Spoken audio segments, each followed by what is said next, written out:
Hello and welcome to the second episode of The New World. I am your host, Isa, and I am very excited to have you with me today. So, urban homesteads, urban gardening, all that type of stuff. Alright. I guess it's good to start the distinguishes, distinguishations. I can't English today, guys, I'm sorry. Between a homestead and a garden. Because I think oftentimes when people hear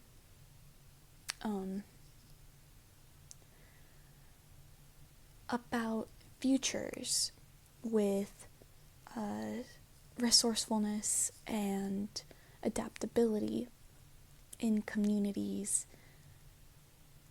in the way that we receive our food and the way that we reuse old materials which we already have, they think of these really refined,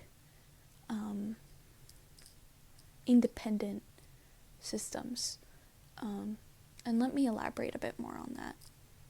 For example, some families are dependent absolutely on what's on the market. They don't make their own clothing, they don't customize their own clothing, they don't know how to sew or anything like that, so they buy their own clothing instead of having those other skills, but maybe they know how to cook and they provide for themselves like that, and they use their food scraps for compost, and they use that in their garden, and they have a garden which they keep, and they produce their own food that way. That's cool. But maybe some families are the opposite, or maybe some families are totally dependent on the outside world for those means of taking care of themselves, which is completely fine. That's just the way our society is set up. We're set up to have the most convenience as possible, which is great. It gives you time to do a bunch of other things. It gives you time to do your hobbies. Maybe you don't have to cook for yourself, so you can run over to your next errand or to your next meeting, and that's completely fine. You know, you're still getting the same quality or quantity for having a lack of time. But we're at a point in the world where we're, at least in first world societies, we're trying to steer away from that. Or we're seeing, oh wait, it is actually kind of terrible to be so vulnerable and not be able to do these basic things for myself. Or maybe you're growing up in a situation where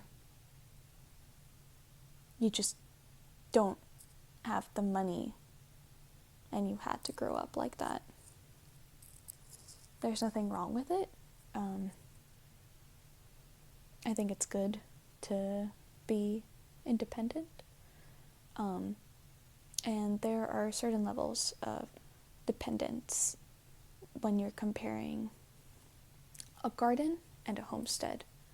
Homesteads are sort of like, if you excuse me, the version of sustainability on crack.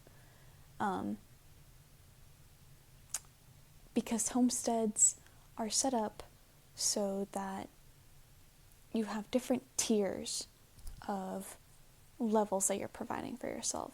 Not only are you providing your vegetables, your flowers, your, insert other plants, but you're also providing your own meat. You also might have cows or goats that you have, and you milk those, and they provide X, Y, and Z for you. They might provide wool. I know that some people only use herbs and vegetables for cooking, but you might also be producing your own medicinal teas, or you're extracting certain components from it to have essential oils or make your own medicine. I would say that is what separates a homestead and a garden. Can a garden have homestead elements? Yes, but not all gardens are homesteads where you're completely providing for yourself. Homesteads are sort of overwhelming in that way. They're very cool, but they're a lot of work, and they're sort of what our society steered away from because it is a lot of work. We're trying to leave that behind. We're trying to take care of our creature comforts, so we don't have to take care of that. Now we can just focus on our productivity or on, being able to make art and, I don't know, hang out with your friends if you have those.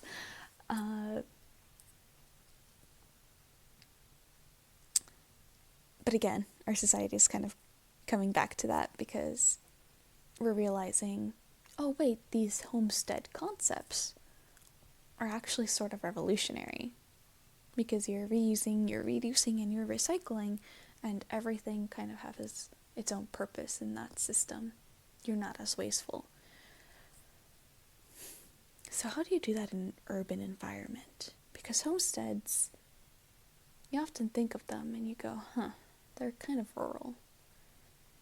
Well, a lot of people can do it in the city. Even if you aren't having a homestead, you can get licenses to have your own chickens, your own goats, your own such and such. I don't personally know what you would need to produce your own eggs and poultry because I'm not really all that about keeping livestock. But starting an urban garden doesn't have to be a lot of work. So I was doing a little bit of research right now, and I found that there are some wonderful websites out there for you to look at that have sort of urban gardening information. One of them that I found actually has courses. Some of them are free and some of them cost money. And I will be trying them out myself soon. It's called Urban Farm U. And here we go. They have different courses here. There are growing food, the basics. Jumpstart your urban farm. Those are, I think, guys, aquaponics, which we will be talking about. Creating your own permaculture city, which we talked about before. Water harvesting in depth. That's specifically for my city. Urban animals. Victory Garden Challenge. Quest bundle. This is so cool. I love seeing people care. Okay.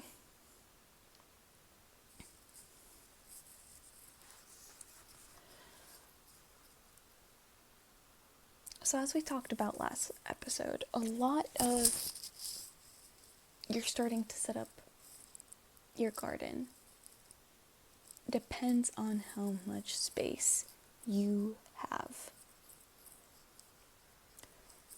Again, I am very fortunate in that I have a nice backyard where I can have my plants and my crops and my plots, not everybody has that.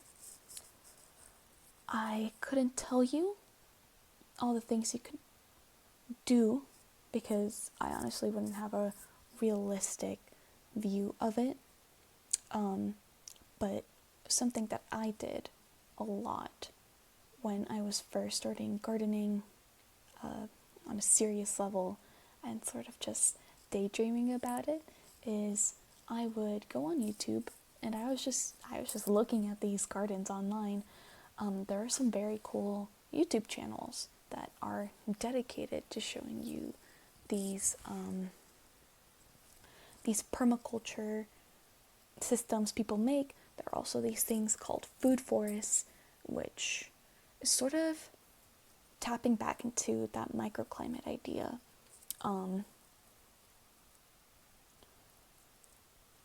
And if you're curious about that, I can find some food forests and permaculture and just YouTube channels that do a good job on that in the description of this video. But yeah, just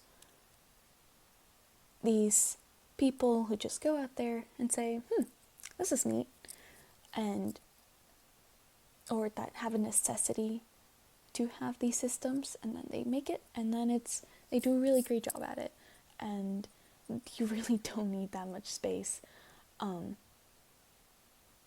So I can show that to you. That's what I did. I just looked and I was like, okay, what do I need to make a successful garden? That's really the first thing that you need to ask yourself. If you go on, I remember when I was really figuring it out, I would go online and I was like, okay, so I know that I want to grow plants. I don't have that good of a green thumb. I am very impatient. I suck at following deadlines and schedules, and I will put things off as long as possible. So I don't know how good this is gonna go to set up a garden.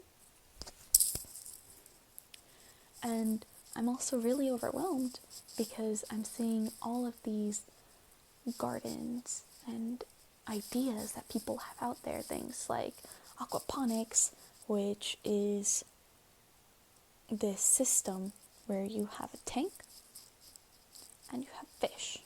You put those fish in the tank because where else would you put the fish? And then you have a pump that drives water up, and there is sort of a platform up above, and that platform is plants. And with the water that is coming up from the tank, it has all the fish feces and all the other neat things that they get up to. It brings them up to the plants. The plants go, ooh, yummy, and they start their little processes. And you've probably heard of nitrification once or twice in your life. And if you haven't, welcome to the world of nitrification. And they just they fix certain elements in the water so that when the water comes back down into the tank, it's actually safer and cleaner for the fish, and they build this good symbiotic relationship. There are things like hydroponics, where it's aquaponics except skip the fish, you're just sticking a plant straight into water and going, grow. And it's actually pretty easy. It doesn't have to be complicated, but it looks complicated. And if you're just having a basic garden, let's just say, you know what, I don't want to do any of that new science of gardening. I just want a basic dirt, plant, fertilizer, boom, garden. Okay, well, there are tons of different garden beds and soil amendments, and there are thousands of fertilizers, and each plant has its own requirements, and it's a headache, guys. That's the reason why it took me so long to start. I was like, okay, this looks awesome, but that's a lot of different things that you need to learn just to maintain a garden, just to start up your seeds. And I think the thing that really just broke it for me was I'm not gonna learn all of this in a day. It's just a process, and that's what I really learned by going to community gardens as well. You just have to be okay with going through the process, and the process is slow. Something that has really helped me is keeping track of how many seeds I'm germinating, what does germinate, what doesn't germinate, and just looking at simple facts behind the seed packet. Usually they also include your climate zone. I believe at like a 9. There's 9A and 9B, and I'm one of those. And it tells you, okay, depending on this region, this is the best time to plant it. Are they always going to be accurate? No. I can tell you 100% no. Especially right now with how the climate is changing and weather patterns are getting a bit more unpredictable. I'd say, and again, shout out to local extension offices, check your extension office. Something that they also do to help people start their own urban farms and their own gardens is usually the city you live in or the local county will have information of that online.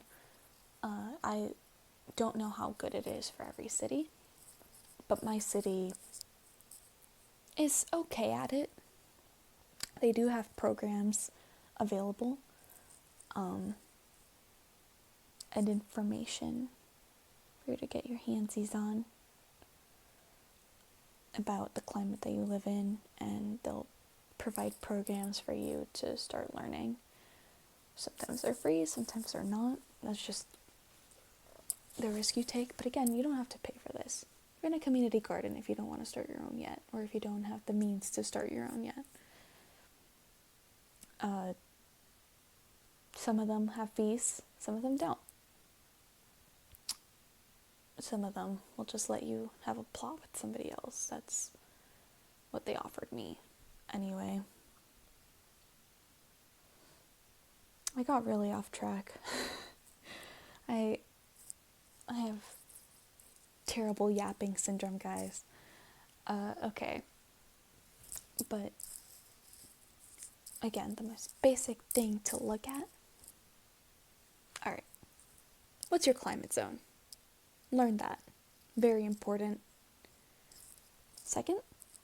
I would say second is look at the plants that you want to grow.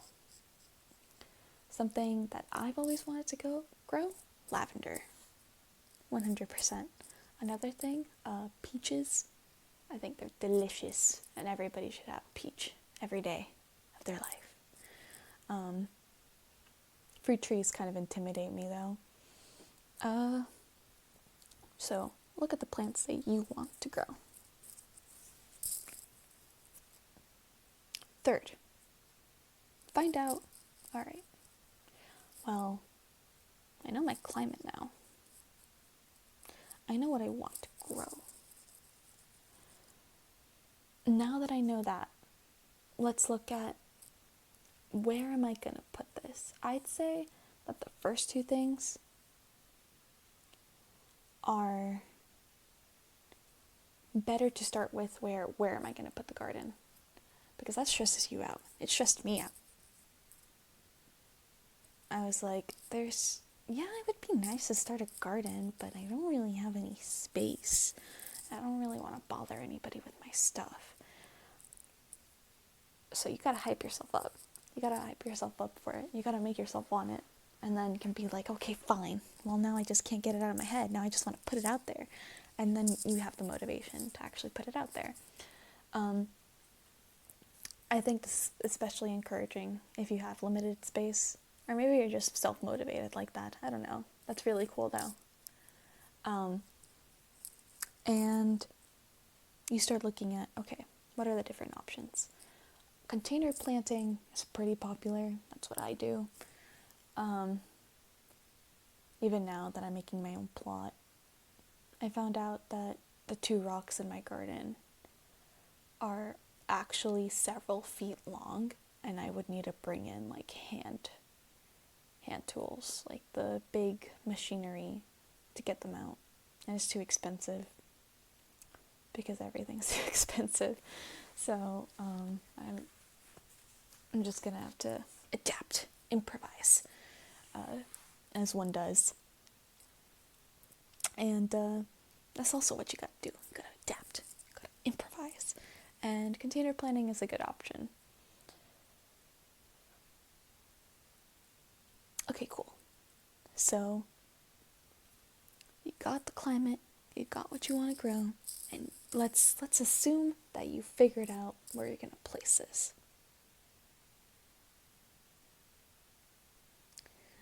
But now I'm throwing a secret fourth thing at you. And I'm sorry for not mentioning it before, homie. But now that you've got that space, you gotta consider the things that your plants need. You could also do this beforehand, but sometimes it just helps to see what are all these different locations that I have, and what are the different trade-offs between them. That's what I like doing in my free time, comparing things. And you gotta compare how much sun am I getting, how much sun do they need, am I gonna be relying on, am I outside and I'm gonna be mostly relying on the weather in my area? Am I gonna have minimal irrigation, or is irrigation completely up to me? If I want these things to grow, I need to provide for them myself. I am the former. The former? I am the latter. There we go. I am the latter. So you need to consider that.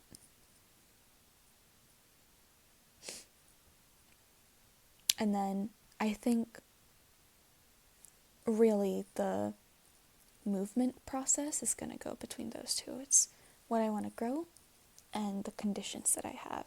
And I do honestly think that it is possible for you to grow anything so long as you put it in your house. I'm lucky enough to live in a house that has good air conditioning and sort of controlled climate, so I can change what condition my plants are in if I want to grow them. If you don't have that, that's okay. And also, if you're mostly planting outside, then you're just gonna have to go with the seasons. And that's where it's useful to have those little recommendations at the back of seed packets, or it's useful to have an extension office.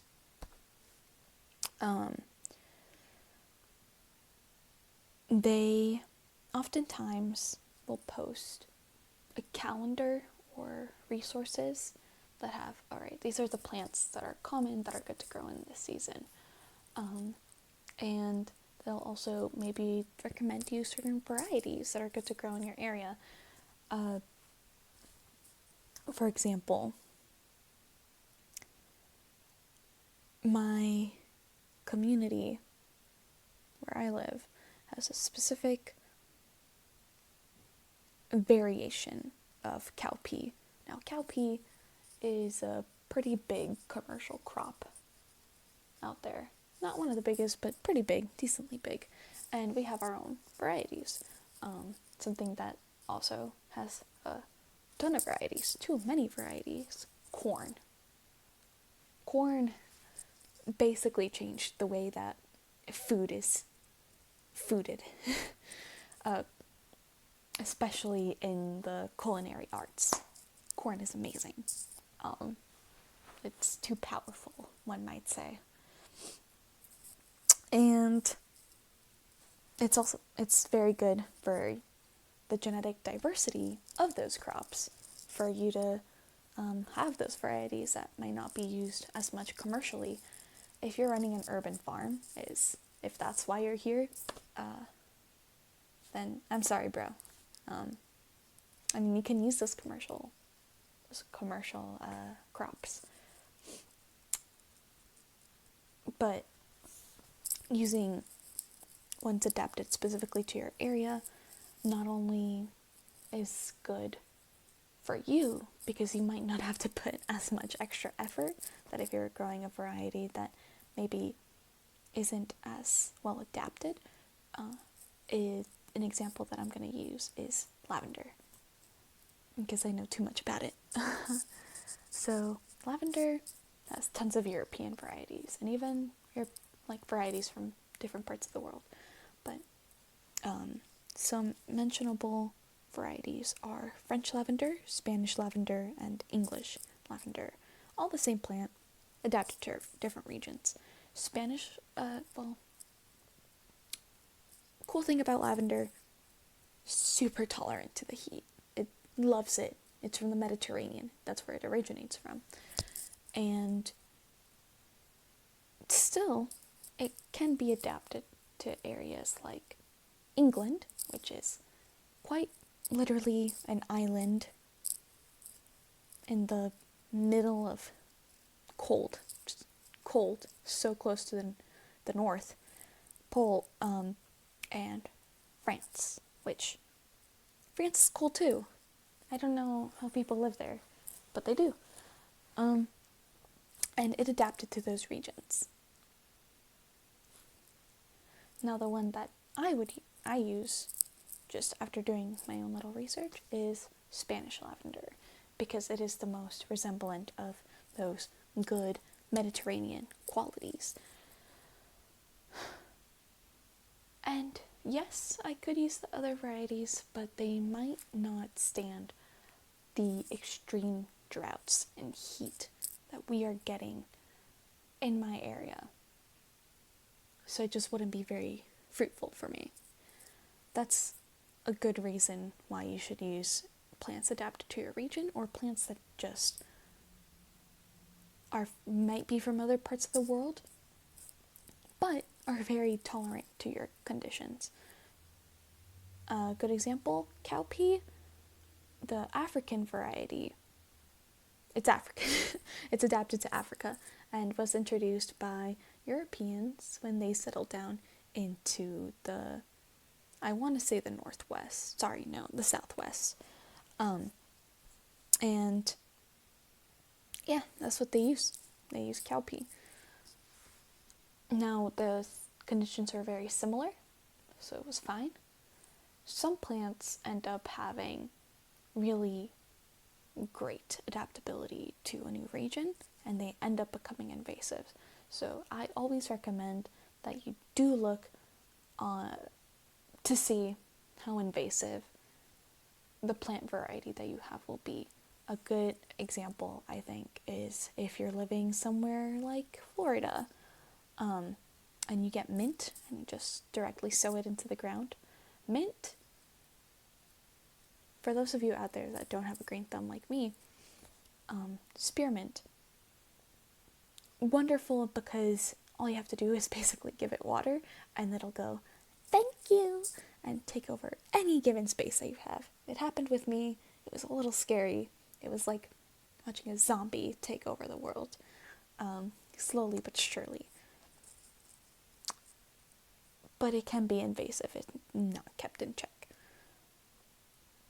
It's something that you should be conscious of when you want to be environmentally mindful. That's kind of what the whole give and take with the climate and the lighting and the water is all about. All right, now let's go through those things, all of those things all one more time, now that we've talked about kind of the generalizations of starting a garden. All right, so we got your climate, what you want to grow, where you're growing, your water requirements, and your plant requirements, just in general. And then from there, sorry, I don't know why, but I'm a little overheated right now. And then from there, you kind of just give and take with those. That's what I did anyway. You kind of just go back, you check your information, recheck that information, and once you finally establish the garden, now this is the fun part. This is the learning part. I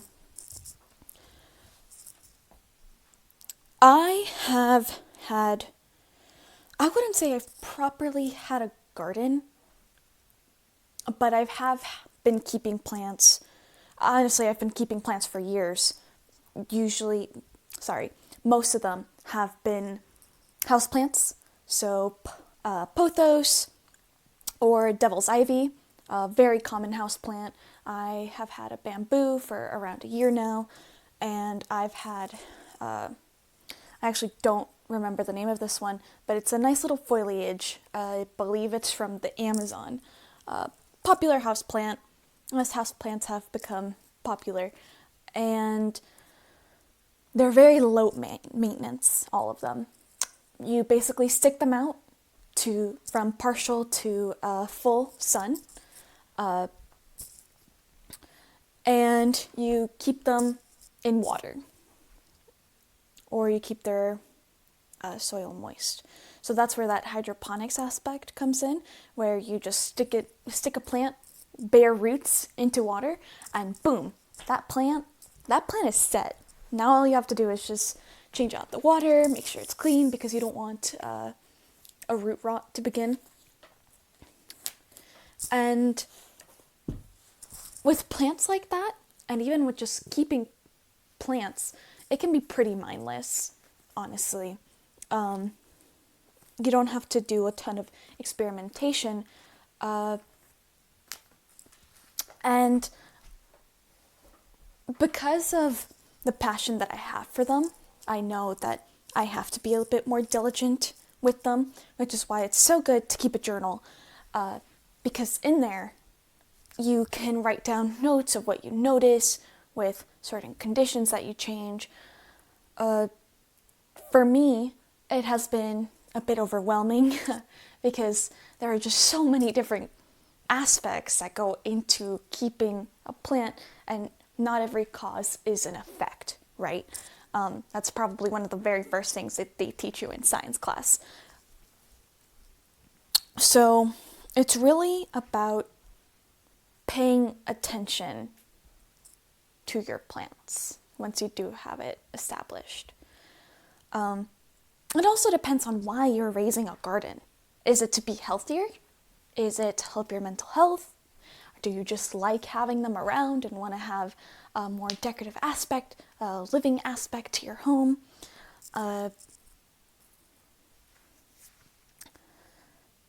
Did I already say if you're keeping them for food or like medicine and stuff? My memory is so bad. But yeah, it also depends on why you're keeping them, because it's gonna give or take with the level of effort. And actually, that should be one of the things I should have mentioned before. For your general premise of having a garden, you need to know how much effort you're willing to put in and how much time you have realistically to keep this garden going. As I mentioned before, plants, depending on what you have, they can be very sturdy. But especially if you're starting them out from seedling, you have to be consistent in the care that you give them. The more established they are, the more likely that they are going to be able to be resilient on their own. But from my personal experience, I can tell you that if you put certain things off, they're gonna try and keep going. One of the best things that I ever heard in relation to gardening was plants want to grow. That is why they exist. They want to live. They want to thrive. They're going to do everything they can to keep thriving.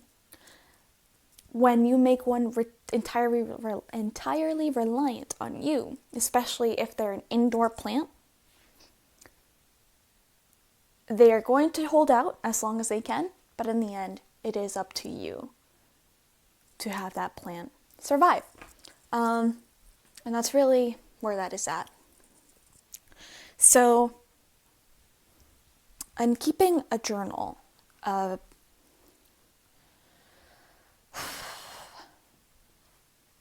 can't say I'm the best piece of advice for this. I'm actually not sure how other farmers keep track of their information, other gardeners keep track of their information. But one of the best ways to sort of start organizing your thoughts in relation to a garden is, okay, when did I plant this? What are the basic facts about it? You don't have to write those down. Maybe if you want to be a bit more prudent about the information you know about your plant, then yes, write them down. Write down, maybe common pests, sunlight requirements, water requirements, maybe if you're starting it from seedling, what the requirements are from seedling, the difference between that and the difference between just simply taking care of it in its adolescence or adulthood. And also, there's a difference between its and harvest season. It's a life process, as anything is in this world. So, I would just get started with, all right, you're starting it from seed. Requirements of seedling, requirements of adulthood. Sweet. You got that down. And then from there, what I do is I just start keeping track of what's going on with it. I don't do it by day. I do it by week. And it's also nice because, as you have seen, my memory is kind of all over the place. My thoughts are all over the place. So it is great to just have somewhere to keep it all down. So I can be like, oh yes, I won't forget this. Or, oh, that's right, there is a weird pestilence that I've noticed. I don't know if it's because of watering, if I haven't been watering it enough. And I don't know if it's a pest or a fungus. So keeping track of it week by week is wonderful because then you can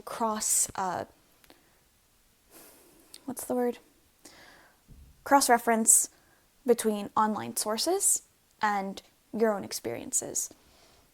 I have a cowpea and it's been growing wonderfully, honestly.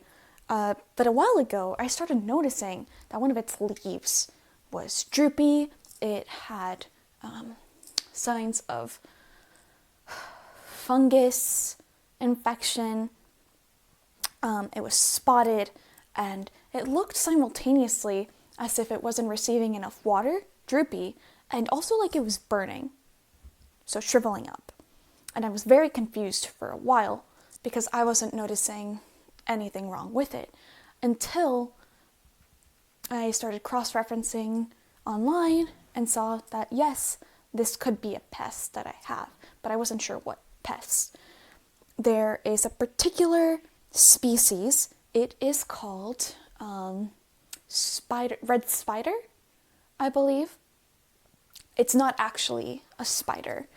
It is, I can't remember exactly what it is, but it has a sort of silk that it leaves around leaves, and it's a termite. It's a termite, that's what it is, but it has a web.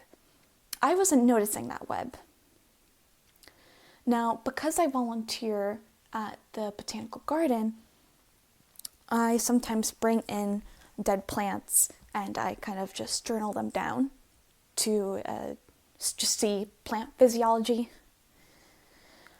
And I was wondering, did I perhaps bring in a pest from that? Because I had brought in one of the dead cowpeas that they had, so I can kind of compare and cross-reference with my own. But I had kept it away on purpose from my own because I knew that they were having pest problems. So I checked and I checked, and I knew it wasn't spider mite, but there definitely was something, until I found out that I was actually dealing with another pest called whitefly. And it flies around, as it's the name, and it sucks the sap with a proboscis out of the plant. And it stabs in a particular, what's it called? Amino acid? It's something along those lines, and sort of amino acid compound that neutralizes the plant's resistance to pests, and it permanently alters that plant so that it can't defend itself anymore. So, sort of a big problem. And because of that stabbing of that component, it also builds honeydew. And honeydew, in excessive amounts, can later on clog the pores of a plant and cause a fungus problem. So that was the problem that I was having. And this pest actually costs farmers around the world millions and millions and millions of dollars. American dollars. So, yeah, that was my fun little interaction with it. And then I journaled that down and I got onto different sites to see, all right, how do I get rid of this? I'm still in the process of getting rid of that pestilence. And it's been a journey. But that is why I think it's always good to keep a journal. That being said, I still get overwhelmed by the different types of ideas and components that you can put into a garden. Composting. Composting is wonderful because it allows you to use dead scraps and, stuff that you usually wouldn't use anymore, from your food, from your garden, maybe the leaves in your backyard. It's fall, gotta rake those up. And it allows you to actually make purpose out of them and make your own plant food instead of having to go buy it, where it can be from $10 plus dollars, which 10 or more dollars can get you far. It can make all the difference in a bank account or, whatever you use those $10 for. My point is, it sucks to buy things when you can just make it on your own. And those were one of the things that intimidated me about buying, like, the components of a garden. That and, what's it called? I'm struggling here. It's basically this process where a plant can do fine on its own, but it can do even better if partnered with the other plant. And that is called companion planting. And I think this is one of the coolest things. What's a good example? All right, so if you've ever heard of Three Sisters Gardens, it is a Native American practice where you grow corn, squash, and beans together. Now, there are different types of ways plants grow. If you've noticed, corn, completely upright plant, tall as a mountain. Beans, beans tend to be vines, and squash is a ground cover plant, meaning that it has big, not coarse, but sort of unfriendly leaves that cover up the fruit of the plant to protect it from, little critters that might try to get it while it's still growing. So how it works is that the squash will provide ground cover, and ground cover allows for the ground to be cooler. So the ground is cooler, and it's also protecting it from other insects or just harmful things, all right?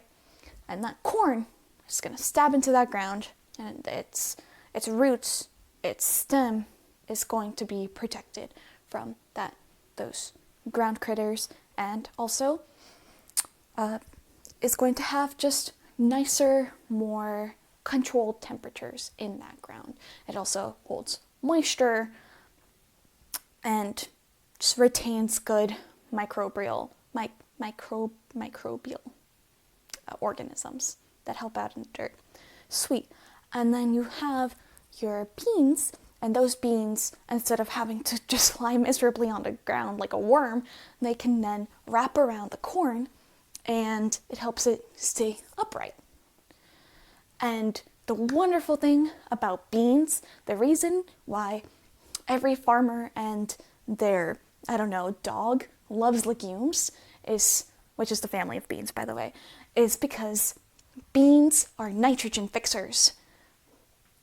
So, as I mentioned before, with the aquaponics, that plants have this process called nitrification, very, very essential. One of the main elements plants need to survive is nitrogen.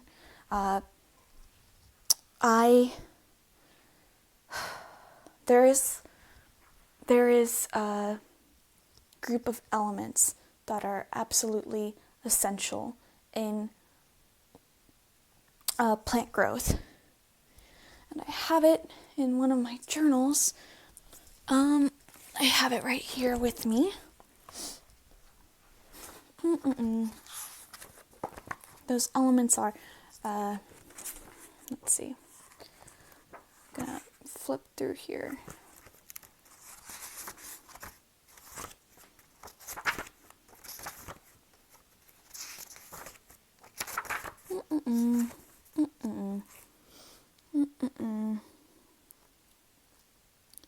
Let's see. Nitrogen.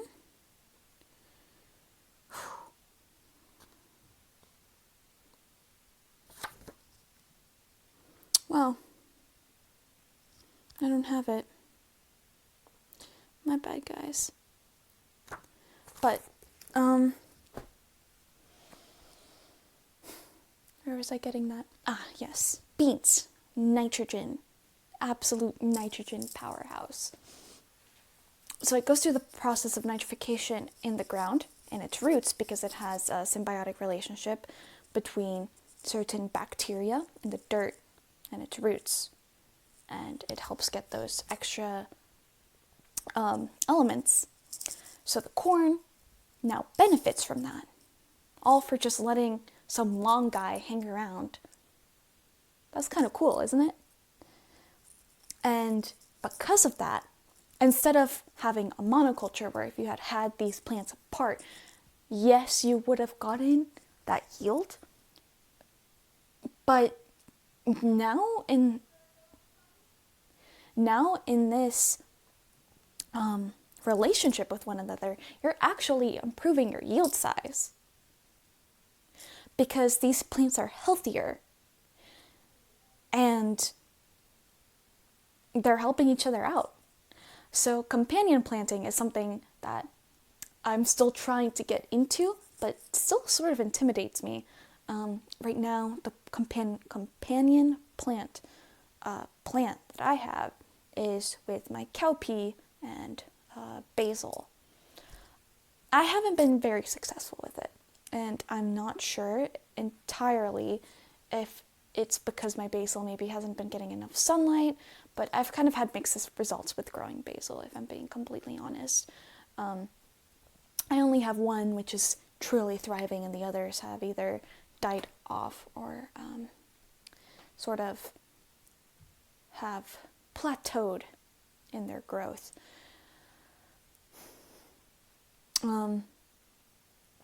So those sort of things are just, you have to try them. You have to try them, and you have to sort of adapt in little ways in how you plant. And that's still something even I'm still getting used to, because I honestly don't know that much, as much as some other people might know, which is why, again, always good to have people to follow online when it comes to that sort of thing. And that's sort of why I also have universities that I follow online in their research. U of A, I believe also the universities of Minnesota and Illinois are consistent in their research. The Midwest is just very rural. Not maybe rural, but they produce a lot of food. The universities of California as well, because California is very fruitful in their growth, as California sort of has a lot going on in there. So yeah, that's urban planning for you in a nutshell.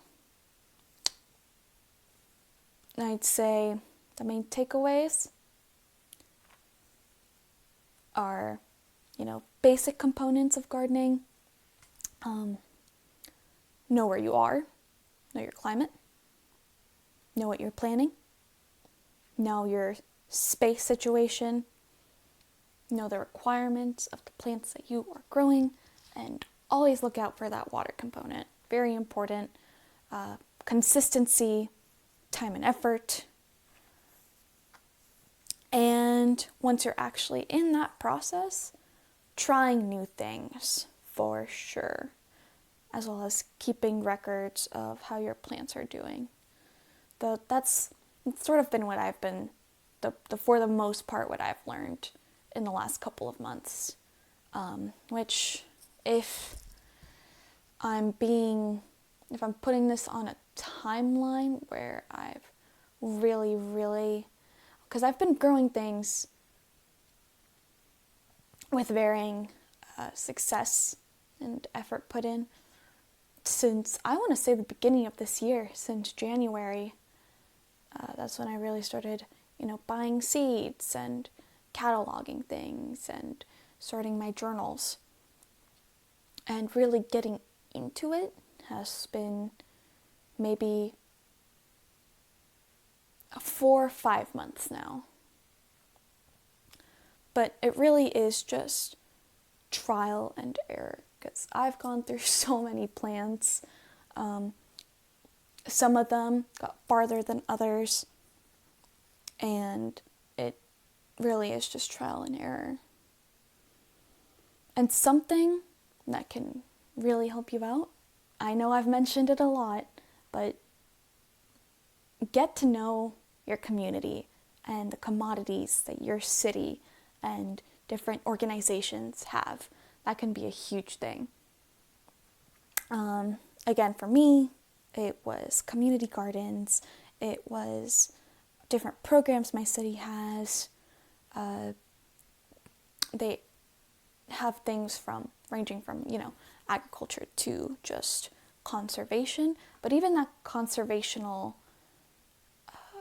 those conservational qualities can help you learn a lot about nature, because yes, part of gardening is learning the human aspect of it, of the requirements that you have to put in order to make this work. But oftentimes the best systems are the systems that resemble nature. So, how does nature work to make these things grow? Because originally these weren't a thing. Humans just went, oh, yummy. They picked a grape off the grapevine and they went, delicious. And they saw all these other plants working together. And then they went, you know what would be really cool if we could all just concentrate this into one space so I could have enough food for my family. And that's what they did. And they oftentimes did it following those things that they saw in nature. That's something I'm still working on right now, for sure. I haven't been looking at the ecological side of it enough, just because I find it really hard in the area that I live in. But I'm sure that it's not just me going through this, because again, the weather is changing so rapidly in recent times. In my zone, that means extended heat periods and droughts. And some zones, that means prolonged weather events like tornadoes, like monsoons, like hurricanes, and all these other things that could make it difficult. So, in my experience, if you live in a place that has a lot of research and money put into those things, then you will often find that they have ways to combat that. It just really is digging and digging and digging for it, because it's not going to be the first Google search. I think I spent too much time trying to get easy answers instead of doing some real elbow grease, all right, how do I find this sort of thing. Yeah. I should probably do an episode about how I sort of look for my information online, because I think that would be useful to a lot of people. It was definitely useful to me once I actually locked in on that. There are a lot of wonderful research sites that have varying levels of accessibility in academic papers. There is one particular site which I like using for academic papers. It's called Academia. And it's really easy. You just create a Google account and that's it. They have also a subscription. It's $1 a month, I think. Or maybe that's just a free trial. I don't know. I've never tried it. I don't really like paying for things, if you haven't learned anything from the last 2 episodes about me. And also, another really useful site that you probably use for your high school science papers is the National Institute of Health Science, I believe it's called. Let me check myself before I wreck myself really quick. National Institutes of Health, the NIH, which is American. So if you're not American, I'm not sure if you have actual access to this. I would hope you do, because if it's public for Americans, then I think it should be public for everybody. They're already putting it out there for Americans, and a lot of us are just immigrants.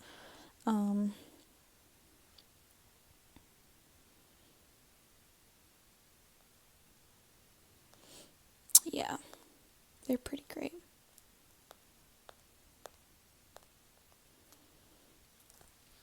Google Scholar, I don't like it nearly as much as I like Academia.